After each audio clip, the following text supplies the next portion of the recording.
Welcome back to the Shacknews Awards. We are handing out yet another award here. It's the best developer of the year 2024. Here are the nominees: Team Asobi, Way Forward, Studio Zero, GSC Game World, Night Dive Studios, and Local Thunk. If people are wondering, Local Thunk made Balatro. GSC Game World, they made Stalker 2. Studio Zero, they were the developers for Metaphor. And I believe Way Forward made several games this year, right, Ozzy? Including Operation Galuga?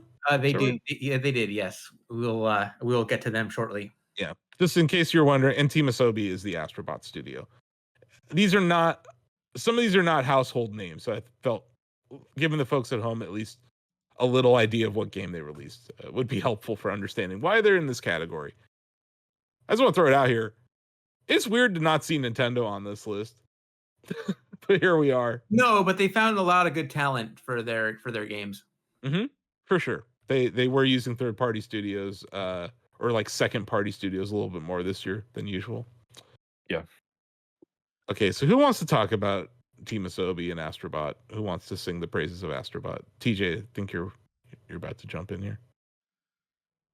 This, like, Team Asobi didn't just like make a self-contained cool platformer. They did. It is an absolutely awesome platformer on its own rights, but like the level of dedication they show to not just like getting the most out of PlayStation hardware, making things like the DualSense and the PS5 sing and really feel fun to interact with, and then just going the extra mile to like just bring so many years of PlayStation history together in one place is quite a feat. It's very impressive. And like Team Asobi just keeps, as far as I've seen, Team Asobi just keeps getting better at this. Like they might be the de facto PlayStation all ages developer in a way that Naughty Dog used to be when the PS1 came out. And like good for them, because like I want to see more. I want more Astrobot. I want more Astrobot games for years to come. This is an awesome series, and I love what they did with it this year. Yeah, I think I said it early on when we were just chatting about the game, either on a staff call or something. But I was just like, "Congratulations, Sony! You have a mascot. Like PlayStation finally has a mascot. Finally did it. It's not Crash. It's this.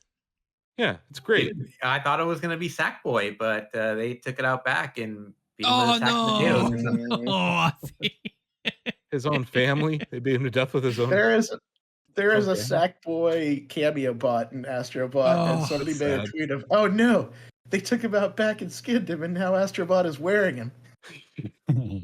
Oh god, Wow, that's darker than anything I just said. so wrong. No, Little Big Planet's such a cute game too, man. I know. That's so sad. Anyway, yeah, I agree with everything you said there, man. I think they made a very competent, fun game that it's hard not to smile while you play it. yeah. And yeah, they stole a gameplay mechanic from Mario Sunshine, and everyone acts like that game didn't even exist. But yeah, other than that, it's great. That whole Sorry. game gave me Sunshine vibes. Like I'm not too far Yeah, in no it, but shit. like the whole 'Cause thing, I'm Flood like, oh my rules. god! You like, put a jetpack in a game, Greg. You put a jetpack in a game, instantly one score better for me. but it's how And it works, this game though, has- right? Like how the jetpacks work is what really freaks me out. Even the color Yeah. palette is very vibrant and pretty, and like all of it. Like it's all that Sunshine's like. I don't know why people hate that game. I love that game. The game was great. They're wrong. People who hate Sunshine are wrong. They're just flat out wrong. It's a good game. They did nothing wrong. They just don't understand history and the evolution of Mario games. How important Sunshine is. You do not get Galaxy. You don't get the level of detail in Galaxy without Sunshine. And people like to act like it's trash or something. It's not. I feel like Greg sent you flying off on a tangent there. He did. How dare you? Anyway, I love a jetpack. Astrobot has a jetpack and is adorable. I don't know. Anyone else want to give Astrobot more flowers or Team Asobi? In a world where we need more Mario Galaxy type of games, Astrobot filled that void for me. Mhm. And it can be surprising. And It has that Mario knack where it can get surprisingly hard at the end if you want it to be. Yeah. The X button challenge levels are intense. Yes. Give Yep. me more. I think that's the only negative I've heard at all, is that it's relatively short, so people want more. But it's not short if you 100% it or you platinum it. It's pretty involved to do It's that. like a Mario game in that way too. Like if you Yeah. want to just rush to the flagpole, you can do that. But if you hunt everything down, you're going to get more out of it. It doesn't surprise me that people who hate my Mario Maker levels love this so much, because Astrobot is checkpoint the game. So It is very generous with the checkpoints. I'll give it that. Except for like the big, except for like those really hard, those side planets that get really tough. Yeah. Like you have to do all those in one go. Sure. And that can be hard. But they are liberal with their checkpoints in the game. I think that's one of the quality of life features that makes it an improvement, though. Like it's made it more welcoming to new platforming players. Sure. Amy loves Astrobot. She will not play Mario. She does not like Mario games. Mhm. She doesn't I like get the it. physics. I also like the fact that if you go running in an edge, they won't let you run off the edge. You can't accidentally fall off the edge. There's no bullshit like that. Yeah. I really I like do. that. You're right that there are some quality of life improvements, but not all of them are necessary in my opinion. But it's good that they're there. Maybe if they added them as like a feature to a Mario game in the future, that would be cool. I think the way Mario handles people who suck at 3D games is they just give you that white tanuki. They're like, you've died 3 times in a row. Have this feather that makes you invincible. You need help? No, Like, I could do it. Although Donkey Kong Country does that with the gorilla thing, whatever, the white gorilla, and you know, they give it to you so soon that it almost feels like an insult. it does. Like, hey, do Right? you need this? I think Mario did that with was that in 3D World or Odyssey? Maybe both. But 3D yeah, World. When that's yeah, I think it was in 3D World. But Yeah. when that stuff they happens to have done that Nicole, in she the gets so past mad. to She's try and like, the make it- game called me bad. It gave me Yeah. something. I'm like, yeah. So Astrobot avoiding that through quality of life improvements, I think that's a good point, David. I don't know, do we still want to talk more about Astrobot? Should we move on to Way Forward here? delightful game. Okay, It I'm is. gonna have to put Bucky down for a sec if we're gonna talk about Way Forward. All right, Bucky. go down. Aw. Bucky doesn't want to go down. He's very scared. Where's his bed? His bed is moved. That's why he's like, where's my bed? Hey, where is his bed? Bring back the Yeah, his bed. bed's in the other corner. Oh, okay. Ugh. Way Forward is probably a very underappreciated developer. They've been around for a long time now, and they specialize in a lot of old school type games. And they're typically the people that publishers call when they need an old school game. This year, Way Forward got called for a couple of different assignments. Contra Operation Galuga is one of them. And Way Forward understands what makes a good Contra game. And in terms of like modern Contras, they're usually the people that you see whose names plastered all over a good modern Contra. We talk about Contra 4, we could talk about this year's Operation Galuga. They understand what makes those games good, not just relying on nostalgia, but also adding like enough modern features that make them feel like a step forward. Atari called them for Yars Rising, and That's Yars right. Rising is another Metroidvania that's gone under a lot of radars. Way Forward made a really good Metroidvania that is an excellent game that feels satisfying to explore. The hacking feels good, and there are nods to Atari's history that are really cool to witness. Greg, who published Retro Realms? I don't know. Way Forward is the developer. I forget who published. Way it. Forward is the developer of Retro Realms, and TJ, you played Yeah. Retro Realms, and you enjoyed those 2 games, I believe. Yes. Those games were surprisingly good and like, you know what? I should have known when I saw Way Forward, because I'm in full agreement with you. I don't think I've ever played a bad Way Forward game. And Ozzy. they're still doing their own stuff too, because they're remaking Shantae Advance Yeah, that's right. and making a Game Boy Advance cartridge with it, which I thought was really cool. The Retro Realms arcade is being published by Boss Team Games. Okay, who that's it was, right. They're the yeah. people behind Evil Dead. We should Yeah. have known. Yeah. So yeah, Way Forward has been wearing a lot of hats on behalf of a lot of different publishers, but everything they've done this year is a knockout. I've never seen them with this much output in a year. That's cool. It's cool to So- see them getting these projects and If there's a year to recognize them, I think this is it. Did we? That's a good- Did that's you a good- mention? yeah. Did you mention Clock Tower Rewind? I did not. Because that game, like even the classic version of that game, is iconic to the story of horror games, and they did an amazing job of adapting it to a modern platform. Yeah, this is their year. I think that even just them being nominated, it should be, because most years they don't even get nominated, and I think they're very good at what they do. Yeah. They had a crazy stacked year for like, I didn't think they were that big of a company. And maybe they They're scaled still up not. for this or something. They're still like a small little studio operating just outside of LA County. It's awesome. From what I understand, is they sorry. keep their scope very narrow. You know what I mean? Like how big games can get bloated and out of control Yeah, because sure. you have all these features and mechanics and open world. Like they're very. And I want simple is not a right word, but they're very focused. They're very, Focused. here's the game. Focused. It's a good It's quality platformer. to That's have what it nowadays. is. Yeah. Yeah. Because Do a if you- couple of things really well instead of a lot of things mediocre. Yeah.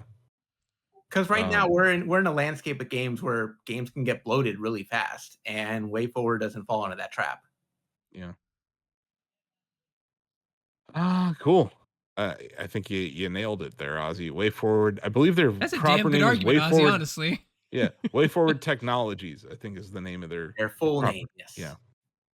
That's cool. I like that. Technologies instead of like studio. Anyway. Speaking of studios, Studio Zero, Donovan, Yes. making bangers. Yeah, for real. I think that coming off of Persona 5, which released 8 whole years ago, I think it's fair to say that like the expectations for that team could not have been higher because that game has just grown in popularity and acclaim since it came out.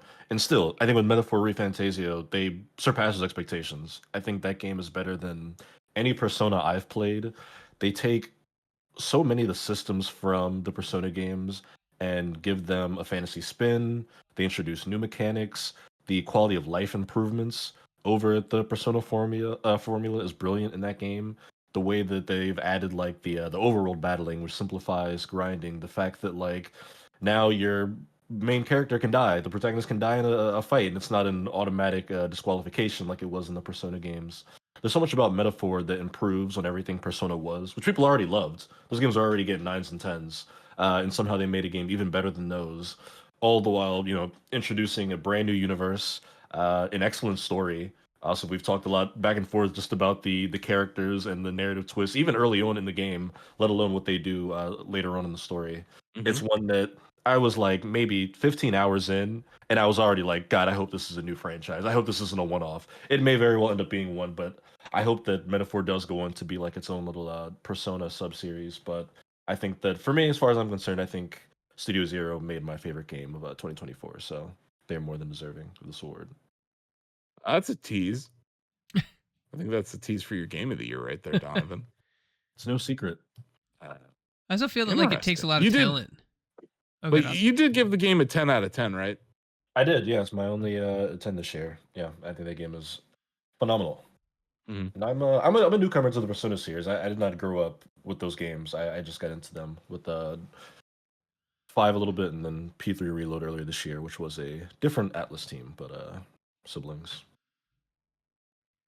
I was gonna say, like, I think it takes a lot of skill for a developer to make like the JRPG pillar is very big. It's not like it's a niche pillar, right? There's a lot of people who like it, but to branch out of that pillar a little bit and get the attention of people who normally don't like JRPGs, that takes talent. That means the game's really good, and I feel like it did that.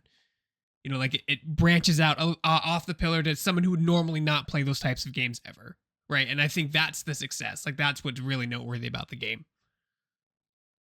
Not to mention, like, yeah, they're under different names because the studio, they like made a new studio for Metaphor ReFantasio, but let's not beat around the bush.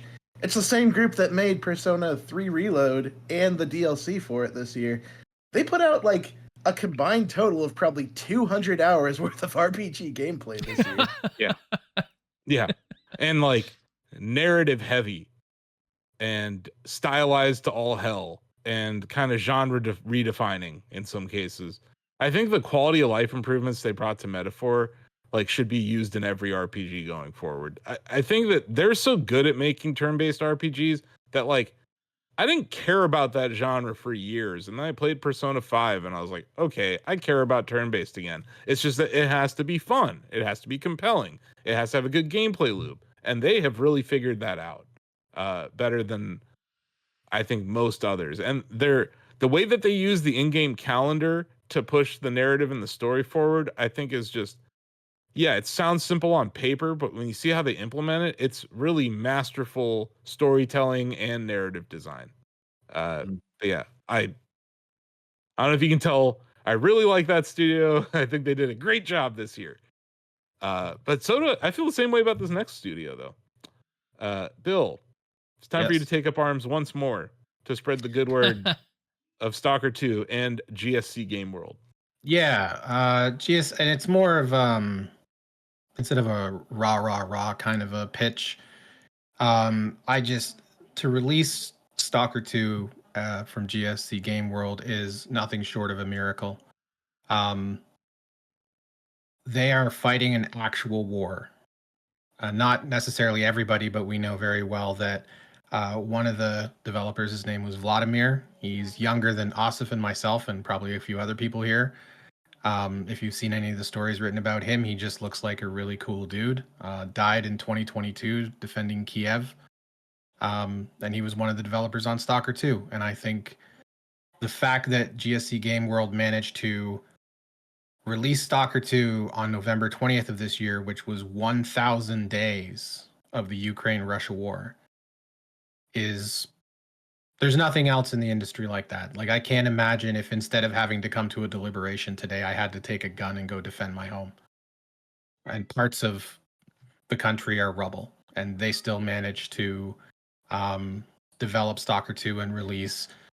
That thing could have been a mess, and we all would have understood. Like, it could have been an absolute mess. It could have been buggy. And we all would have been like, you know what? We get it. And to release something of that quality in 2024 under the best circumstances is difficult. And under the circumstances that GSC Game World managed to do that is, I can't even fathom it. It was exactly 1,000 days after the Yes. war in Ukraine began. The war with Yes. Russia began. So yeah, like to do it in that time with, like you said, that overhanging them. Mm-hmm. Gonna be hard to vote against them in this category. For good reason.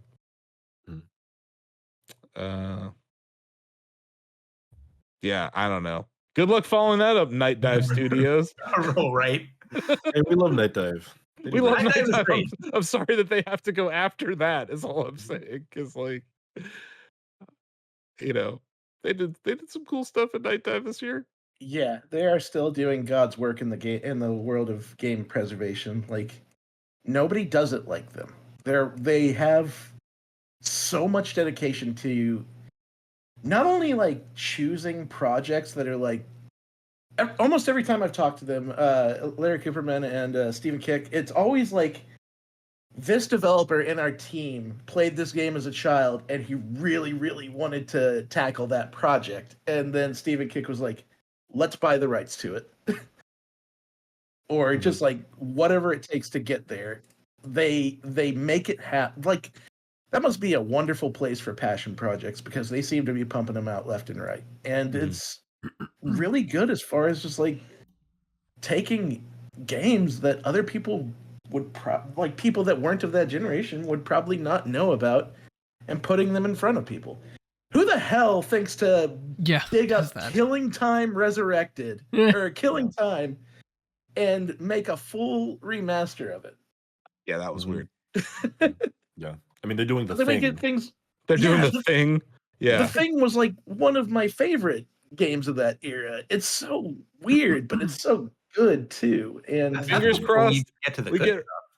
Come on, Night Dive. Redneck Rampage. Come on. You know you want to. Rampage. You know you want to. Come on, Larry. They serve I'm an just egging him important. on at this point. But Redneck Rampage with like a new level that's like Jan 6, I think would sell. Oh God. All I'm Yeah. saying. Oh no. Night Dive Studios occupies a very specific niche in the gaming community, and I don't think that anyone else does it quite the way they do right now. No. Important to yeah. note, they are the reigning Do It for Shacknews Award winner. So Mhm. Oh, Rainy. we have already recognized them for nominees. their outstanding ability to do it for Shacknews. Truly. David, they're part of one of your favorite games to be released this year, the Doom 1+2. That's right. I don't know Yeah. what is that? Is that a remaster or a remake or It's just it's a re-release with a brand new Re-release. campaign with Yeah. every other official single player Doom game that has ever been and ever will be. But they're like after our heart every year because they were Yeah. part of the Quake. They did the Quake 2 remaster last year, and that's like And the Quake remaster and the Doom 64. Yeah.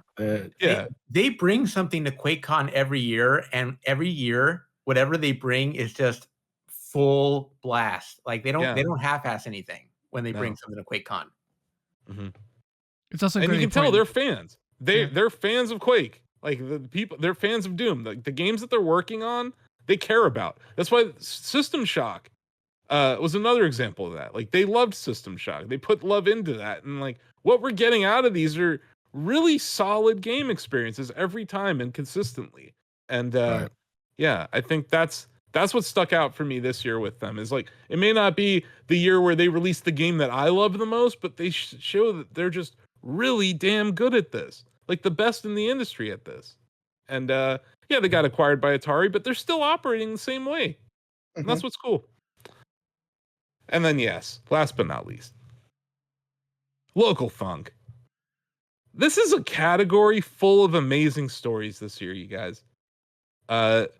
Astrobot's a great story. Everything that Way Forward's doing is a great story. Studio Zero is literally, they're the masters of telling great stories. Bill just went into detail about the war in Ukraine and how it shaped the development of Stalker 2. Is an amazing story. Night Dive, we just went into. But this one guy could make a game that's a roguelike based on poker and it takes over the world like it has. That's what makes this industry so awesome. And that you can be creative and you can do something different and you can take a risk and sometimes you can win. I think that the story of Local Thunk is one that I think will create some hope in this industry where some people are feeling hopeless right now. This is not, we're still in the same time period we were a year ago when I said that this was not a good year for individual developers. It wasn't. It was a bad year for people who work in the video game industry. But at the same time, this story of Local Thunk, I think, gives people hope about what makes this industry cool. And even stories like Nate Perkypile shipping Axis Unseen is another example of that. That like if you care about something, you're passionate about it, you put your mind to it, and you release it, and it's good, you can still be rewarded in this industry for just thinking outside the box. And I think that's what Local Thunk kind of stands for to me this year. I always wondered how a game like Solitaire or Minesweeper get so widespread despite just being a seemingly simple idea. And we finally got to I got to see that in real time this year with Local Thunk because that game is deceptively simple, but it will just like get its claws in you, and before you know it, you'll blink and it was morning when you started and now it's nighttime. Did you see that story? He tweeted it out where like they were having a PR meeting with, I think it might have been the publisher or something, and someone asked, "Oh, how many Jokers are in the game?" And like the PR person said a number that was more than what Local Thunk had already planned for. But instead of interrupting them and saying, "Hey, that's not the right number," he just went back to work and made more cards. I was like, I love this guy. Like he's just like, I guess I should make more cards. And one of those cards ended up being one of the most popular Jokers in the game, as far as I know. The traveling pants. Yes, A great one. I have not found that yet. it's great. Ozzy, you have so much more to play, dude. It's crazy. You're like 3 days into this. I'll talk to you Already in won May. once. I'm going to talk to you in May 2026 when you get your final Joker. No, it's hopefully before then, but I love it. I also just I love the story behind how this game came to be because Local Thunk is posted about it. He was just in the Worcester this week, and I want to read his tweet. He says, almost exactly 3 years ago, I started making a weirdo card game on my laptop because I had a few weeks of vacation to burn, and I thought it'd be a fun little project for me and my friends. No idea to describe just how absurd this all feels. I just love stories like that where so many of these games just come from pure just passion and interest. I mean, he just wanted to make something cool to play with his friends, and now it has sold millions and millions of copies. He's collaborated with The Witcher, Stardew Valley, Yeah. and you The talked Friends of earlier, Jimbo Oscar. DLC, yeah. Yeah, how it's so easy to be pessimistic about the future of the industry, but it's like impossible to not be inspired when you hear that story and just to Mhm. see how that guy's life has been completely turned upside down forever because of this cool idea he had that he decided to explore.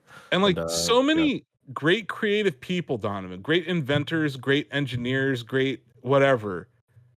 They're creating something that doesn't exist that they want. And that's Yeah. what he did.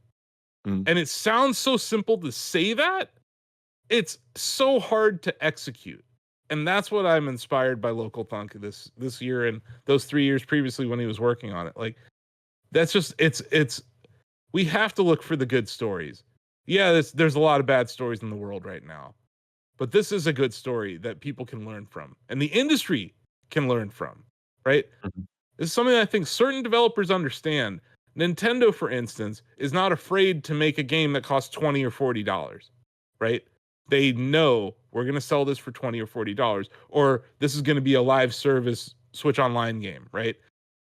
So many of the big players in the industry only want to make $70 games that have microtransactions and a season pass and this and that and that. Like there's this list of things that AAA has to be. And then you have an indie dev running circles around you with a game that does not have the best graphics. Like who cares what the frame rate of Balatro is? No one, right? It's not about that. It's about, is it fun? And that gameplay loop is masterfully designed. It's just so goddamn good.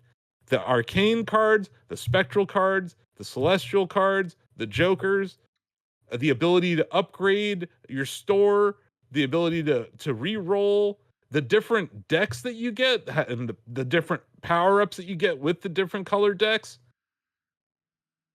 I'm just so impressed by the intricacy of the design mixed with the simplicity of the user experience. I just think it's a balance of those two things that's masterful. And yeah, a lot of it's just math, which I love because I made a game that's just math too this year. And I think it's pretty cool to see how compelling it's been. But yeah, all praise goes to Local Thunk from me. He's been an inspiration this year. And it's also just been it's one of my favorite games, period. Not just like of the year. It's just one of my favorite games right now. I'm playing it all the time and I love it. So yeah, very worthy nominee. Our last one in this category, which leads us to the voting. I am going to start the vote with who hasn't started a vote today? Donovan, have you started a vote today? I don't think you have. I don't think I have. How about we start with you? Sure. Yeah, I think I actually talked myself into a Local Thunk, so that's gonna be my pick here. Yeah. Denny. I think you might have won me over with that one too. I've seen a pretty impact for with Alpo players, even though I haven't been getting into it myself. Dude, as a with the snap addiction, you might not want to bring on another card game addiction. Yeah, that's the thing I've been thinking about. Because I see you playing snap still. Yeah. Greg. You know what Bill said? I've interviewed multiple developers from Ukraine during the war, and I've read multiple interviews of just not game developers, other people in Ukraine. Like, life doesn't stop when there's, you don't have power for 2 weeks, or their water's out, or they're shooting in the streets, or you're getting missile launched. Like, it keeps going. And his argument really swayed me for GSC because they're during a war making a game that's pretty good looking, and pretty big. Like, I'm like, and I was impressed by his story, his argument. I'm gonna say GSC. Mm-hmm. TJ. I will be going with GSC. There's no incorrect vote in this category. You know what I'm saying? Like, and if you're voting for one, it doesn't mean you don't appreciate the other. Oh yeah, I love yeah. a lot of these. I made a Yeah. huge case for Team Asobi, but Yeah, that's what I'm saying. Like you gave this really great case for Team Asobi, but then like it's hard to ignore what GSC went through this year or the last 3 years. Ozzy. GSC's Game World story is unlike anything I've ever heard, and no offense to anybody, it's a story I hope to never hear again because it's honestly harrowing what they are going through right now. And the fact that they've got this game out and in the shape that it's in, it's inspiring, and I'm gonna vote for them. Mm-hmm. Bill, you're voting for GSC. I am. Yes, thank you. Yeah, I had it written down already. Sam. Yeah, were it any other year, I think that this would be. Look, it's got to be GSC Game World. They delivered it during the midst of a war. They are continuing to support it during the midst of a war. They have planned free updates coming and content and support, and it just hats off to the team there. And I hope they all stay safe. Mm-hmm. Steve. Showing Way Forward some love. Nice. Which was your favorite Way Forward game this year, Steve? Yars. I 100%ed Yars. Yars is really good. Cool. Yeah, David. I'll give a tease similar to Donovan's. Even though Team Asobi made my personal favorite game of the year, I got to go with GSC Game World. Yeah. I had a feeling that this was going to go this way. GSC won. It doesn't matter what I vote. I'm going to throw my vote towards Local Thunk though, just because as someone who's trying to make a stupid math-based game that no one really gives a shit about, he inspired me. And also, like, I've put in I don't know how much time into that game this year between the Switch and on mobile. That game on mobile, don't worry, folks at home. I think we're going to find a way to honor Local Thunk at the Shacknews Awards this year because that mobile version is really next level. Like I said, I appreciate every single one of these devs. I think all of them did amazing work this year. I'm going to vote for Local Thunk. But with 1, 2, 3, 4, 5, 6 votes, GSC Game World is our best developer of the year 2024. Congratulations to everyone. As Sam said, we hope all of you are safe and that maybe your next game you don't have to build in a war-torn country. And